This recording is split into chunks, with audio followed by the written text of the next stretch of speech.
അലീസേ. ആ ജോണേട്ടാ, ഞാനിപ്പോൾ Thamarassery ചുരത്തിൻ്റെ 9 number hair pin വളവിൻ്റെ അടുത്ത് എത്താറായിട്ടുണ്ട്. അവിടെയാണ് കരിന്തണ്ടൻ്റെ പ്രേതം ഉണ്ടെന്ന് പറയുന്നത്. അവിടെ കരിന്തണ്ടൻ്റെ ആത്മാവിനെ തറച്ചിട്ടുള്ള ഒരു ചങ്ങല മരമുണ്ട്. എനിക്ക് ഇവിടെ എത്തുമ്പോൾ എന്താ അലീസ ഭയങ്കര പേടിയാണ്.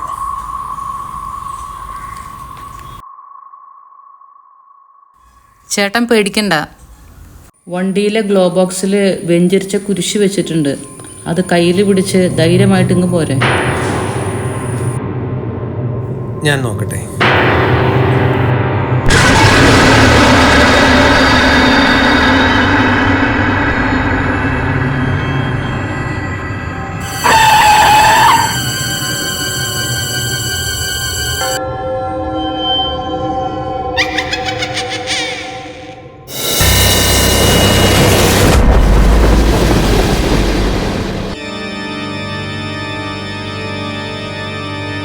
ജോണേട്ടാ, ഒന്നും കേൾക്കാൻ പറ്റുന്നില്ലല്ലോ.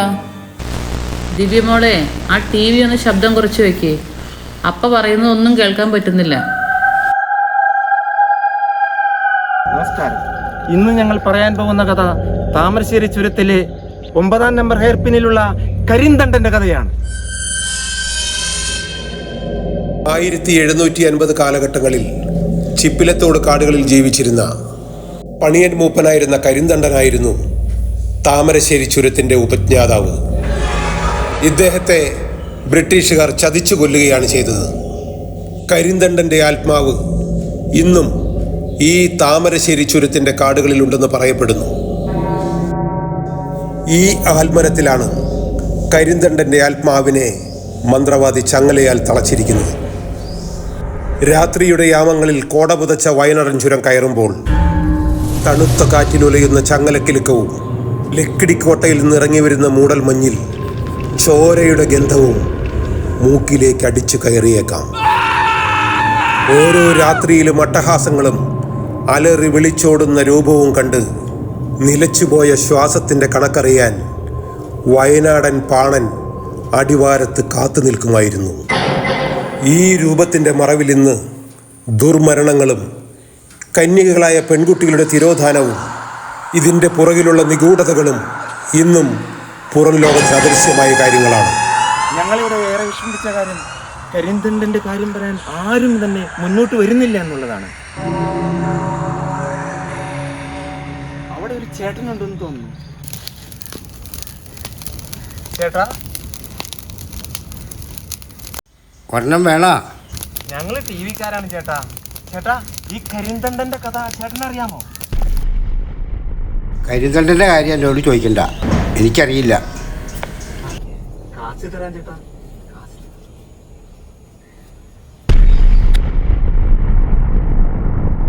കരിന്തണ്ടൻ്റെ പ്രേതം ഇവിടെ ഉണ്ടോ ഇല്ലയെന്ന് എനിക്കറിയില്ല. ഇവിടെ കന്യകളായ പെൺകുട്ടികളുടെ മരണവും കുറേ ദുർമരണങ്ങളും നടന്നിട്ടുണ്ട്. ഇത്രയും മതി സാറേ, അല്ലെങ്കിൽ കരിന്തണ്ടൻ്റെ പ്രേതം എന്നെ കൊല്ലും. ഞാൻ നിൽക്കുന്ന ചങ്ങലമരത്തിന്റെ പുറകിൽ അതിപുരാതനമായ ഒരു കാളിക്ഷേത്രമുണ്ട്. അവിടെ കന്യകളായ പെൺകുട്ടികളെ ബലി കൊടുക്കുന്നുണ്ടെന്ന് നാട്ടുകാർ പറയുന്നു.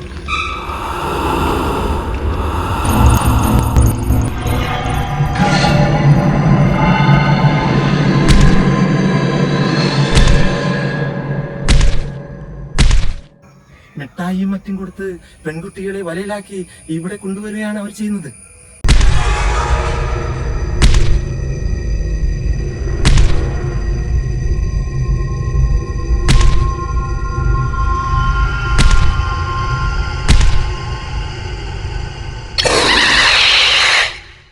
ഈ മായാവികളുടെ കണ്ണിനും നാക്കിനും എന്തോ അദൃശ്യമായ ശക്തികളുണ്ട്.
ഒരു കുപ്പി വെള്ളം. ചേട്ടാ, 9 നമ്പർ ഹെയർ പിൻ വളവിൽ എന്തെങ്കിലും കുഴപ്പമുണ്ടോ? അവിടെ വണ്ടിക്ക് ആരോ കൈ കാണിച്ചു, നിർത്തിപ്പിയാണെങ്കിൽ ആരും കണ്ടൂല. എങ്കിലത് കരിന്തട്ടനായിരിക്കുള്ളൂ. അയാളെ കണ്ടവരാരും ഇന്ന് ജീവിച്ചിരിപ്പില്ല. അയ്യോ, വേഗം വിട്ടോ, അല്ലെങ്കിൽ നിങ്ങളെ മോളെ അയാൾ കൊല്ലും. കഴിഞ്ഞ ആഴ്ച TV ചാനലിൽ ഇന്റർവ്യൂവിന് കൊടുത്ത ആളെ അയാൾ കൊന്നു.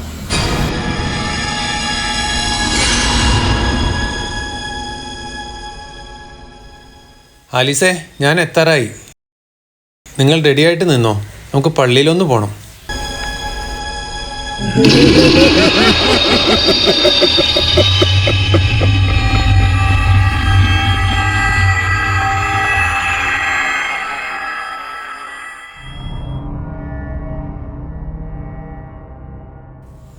അപ്പേ, സ്കൂളിൽ നിന്ന് എല്ലാവരും ടൂർ പോകുന്നുണ്ട്, എനിക്കും പോകണം. വേണ്ട മോളെ, അതൊന്നും ശരിയാവില്ല. എന്റെ ഫ്രണ്ട്സ് എല്ലാവരും പോകുന്നുണ്ട്, എനിക്കും പോകണം. വേണ്ട മോളെ.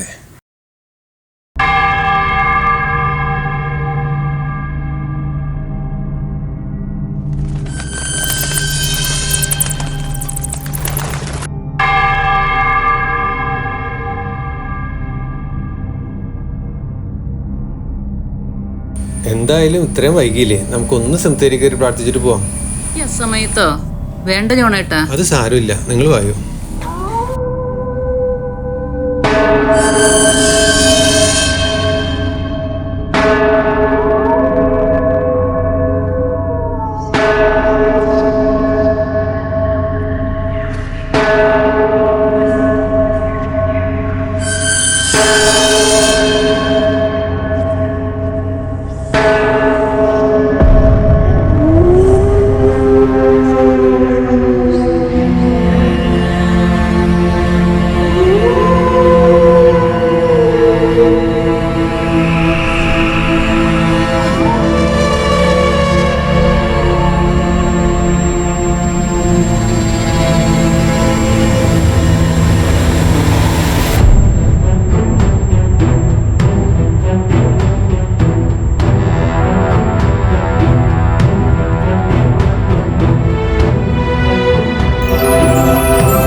മോളെ, നിനക്ക് അയാൾ എന്തെങ്കിലും തന്നോ? ജോണേട്ടാ, ഇവളെന്താ ഒന്നും മിണ്ടാത്തെ?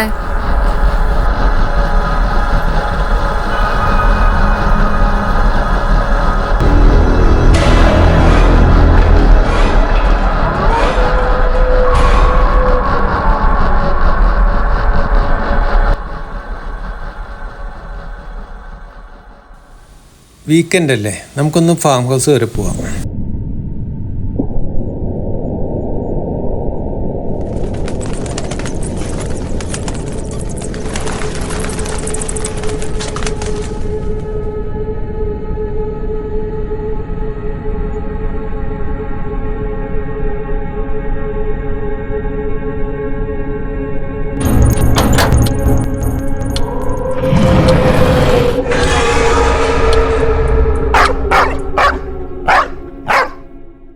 ഇയാളെങ്ങനെ ഇങ്ങോട്ടെത്തിയേ?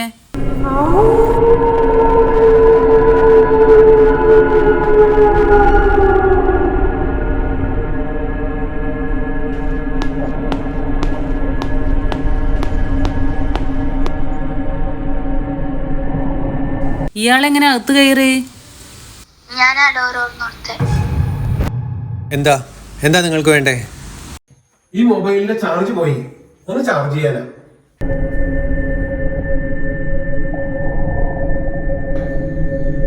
ദിവ്യ, ഒരു ഗ്ലാസ് വെള്ളം എടുത്തിട്ട് വരും.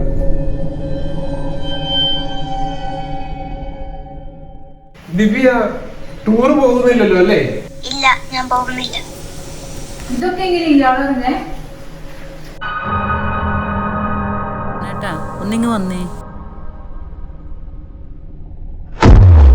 ജോണേട്ടാ, എനിക്ക് എന്തോ കുഴപ്പം തോന്നുന്നു. അയാളെ വേഗം പറഞ്ഞു വിട്.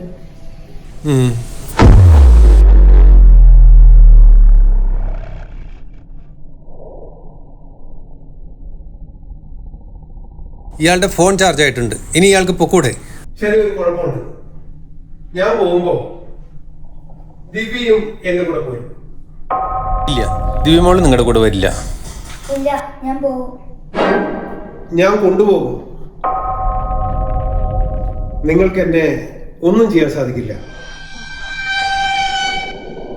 ഇനി ഞാൻ പറയുന്നത് ദിവ്യ കേൾക്കൂ. അവൾ എൻ്റെ കൂടെ പോരും. നിങ്ങൾ അതിന് അനുവാദം കൊടുക്കും. ഞാൻ അവളെയും കൊണ്ട് ഇവിടെ നിന്ന് പോകും. ഇതെന്താ ബ്ലാക്ക് മാജിക്കോ? നിങ്ങൾ പറയണം നിങ്ങളുടെ മകളെ പൂർണ്ണ സമ്മതത്തോടു കൂടി എനിക്ക് കാഴ്ചയായി സമർപ്പിക്കുന്നുവെന്ന്. നിങ്ങളത് പറയും. ഞാൻ പറയിപ്പിക്കും. അവള് പോവില്ല. ഞാൻ പറയുന്നത് അവള് ചെയ്യൂ. അമ്മയെ തള്ളി മാറ്റൂ ദിവ്യ. ചേട്ടനെ അടിക്കൂ ദിവ്യ.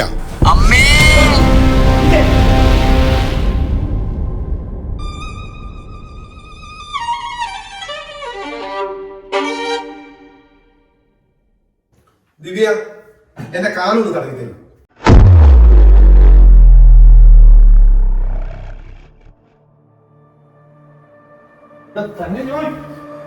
ഇതാണ് എനിക്ക് ഇഷ്ടപ്പെടാത്തത്. നിങ്ങൾക്ക് എന്നെ ഒന്നും ചെയ്യാൻ സാധിക്കില്ല.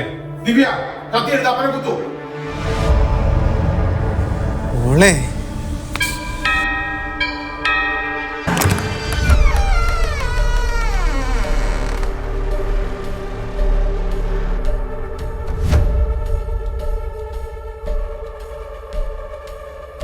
ഞാൻ 2-3 പ്രാവശ്യം ബെല്ലടിച്ചല്ലോ. ആരും എന്ത് തുറക്കാത്ത? ഞാനിതിലെ നൈറ്റ് പെട്രോളിങ് പോവുകയായിരുന്നു. ഈ വീട് ഒരുപാട് നാളായിട്ട് കൂട്ടിക്കിടക്കാണല്ലോ. ഇവിടെ ലൈറ്റ് കണ്ടതുകൊണ്ട് കയറിയതാ. ഇത് ഞങ്ങളുടെ ഫാം ഹൗസ് ആണ്. ഞങ്ങളൊരു വീക്കെൻഡ് പ്രോഗ്രാമായിട്ട് വന്നതാ. ഇതെന്റെ ഭാര്യ. ഇത് കൂട്ടുകാരനാണ്. കൂട്ടുകാരനൊന്നുമല്ല. ശരിയാ, ബന്ധുവാ. എന്നാ പിന്നെ ഓക്കെ.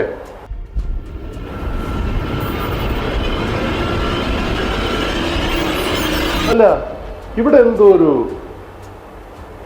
പന്തികേടുണ്ടല്ലോ. എന്തോ ഒരു കുഴപ്പം പിടിച്ച മണം. ഗ്യാസിന്റെ മണം വരുന്നുണ്ടല്ലോ. ഇല്ല, എനിക്ക് കിട്ടുന്നില്ല. ഞാനൊന്ന് പോയി നോക്കട്ടെ. ഞാൻ നോക്കിക്കോളാം സാറേ.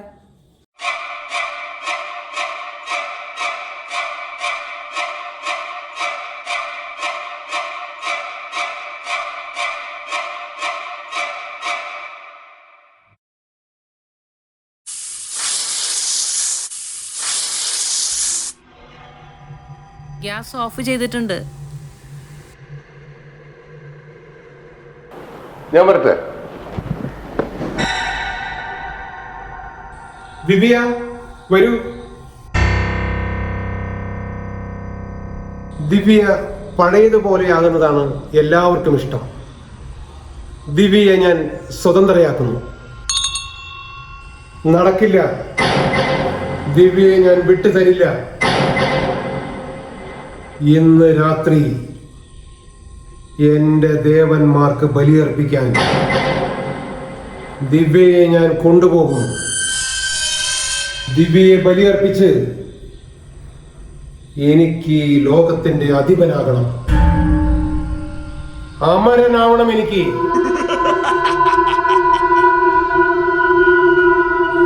എനിക്കിനി സമയമില്ല.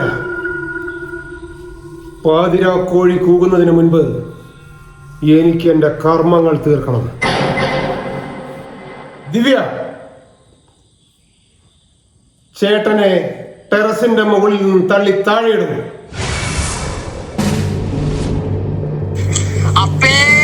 വേണ്ട മോളെ, വേണ്ട വേണ്ട. അരുത് മോളെ, അരുത്.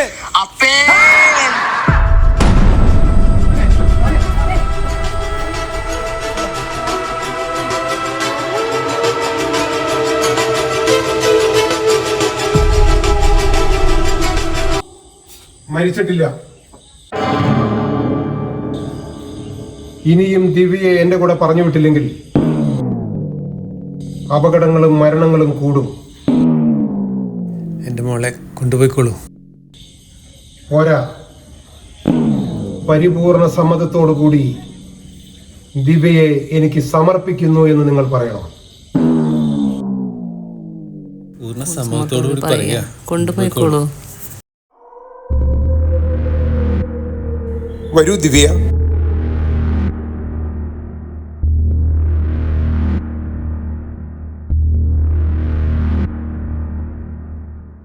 അപ്പേ, എനിക്ക് എന്റെ അനിയത്തിയെ വേണം. അയാളെ പറ്റി TV-യിൽ ഞാൻ കണ്ടിരുന്നു. ഞാൻ നിൽക്കുന്ന ചങ്ങലമരത്തിന്റെ പുറകിൽ അതിപുരാതനമായ ഒരു കാളിക്ഷേത്രമുണ്ട്. അവിടെ കന്യകളായ പെൺകുട്ടികളെ ബലി കൊടുക്കുന്നുണ്ടെന്ന് നാട്ടുകാർ പറയുന്നു. ഈ മായാവികളുടെ കണ്ണിനും നാക്കിനും എന്തോ അദൃശ്യമായ ശക്തികളുണ്ട്. അപ്പച്ച, ഞാൻ ആ ശബ്ദം മൊബൈലിൽ റെക്കോർഡ് ചെയ്ത് വെച്ചിട്ടുണ്ട്. ദിവ്യ പഴയതുപോലെയാകുന്നതാണ് എല്ലാവർക്കും ഇഷ്ടം. ദിവ്യയെ ഞാൻ സ്വതന്ത്രയാക്കുന്നു. അപ്പോൾ അവൻ്റെ നാക്കും കണ്ണും ഇല്ലെങ്കിൽ നമുക്ക് നമ്മുടെ മോളെ കിട്ടുമല്ലേ? ഈ കുരിശ് കയ്യിൽ വെച്ചോളൂ, കർത്താവ് കൂടെയുണ്ട്. എൻ്റെ കർത്താവ്, എൻ്റെ കുഞ്ഞിനെ കാത്തോളണേ.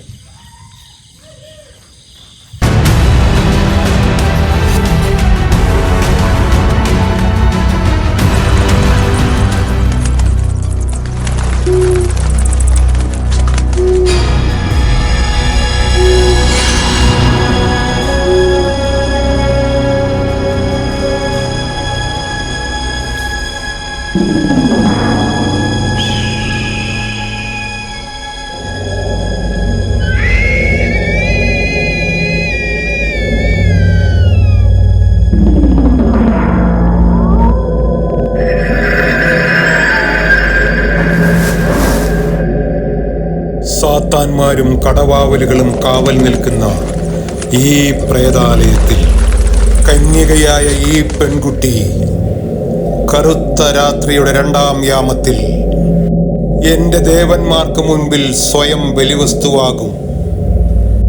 അതോടെ ഞാൻ ഈ ലോകത്തിൽ അമരനാകും, മരണമില്ലാത്തവൻ, ഈ ലോകത്തിന്റെ അധിപൻ.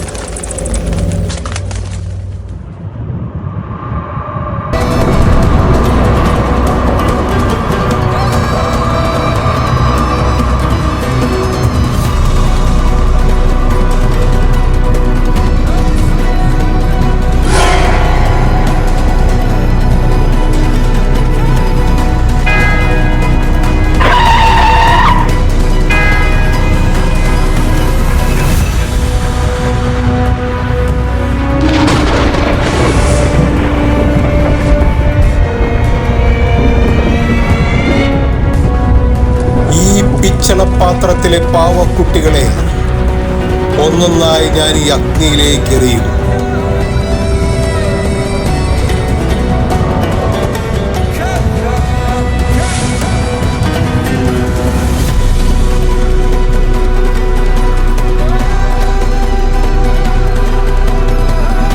അവസാനം ഞാനെറിയുന്ന ഈ ചുവന്ന പാവക്കുട്ടിയോടൊപ്പം കന്യകയായ ഈ പെൺകുട്ടിയും ഈ അഗ്നിയിലെരിഞ്ഞ് സ്വയം സമർപ്പിതയാകും, ബലിയാകും.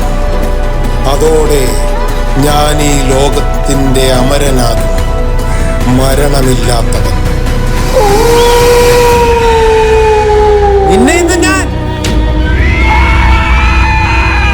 നിന്റെ ഈ വൃത്തികെട്ട നാക്കും നീയും ഇനി വേണ്ട.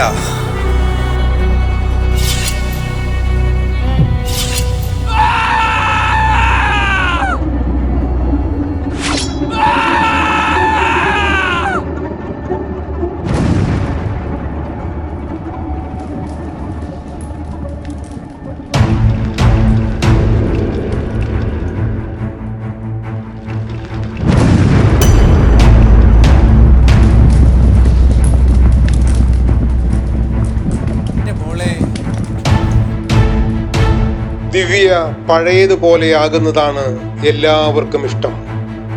ദിവ്യയെ ഞാൻ സ്വതന്ത്രയാക്കുന്നു.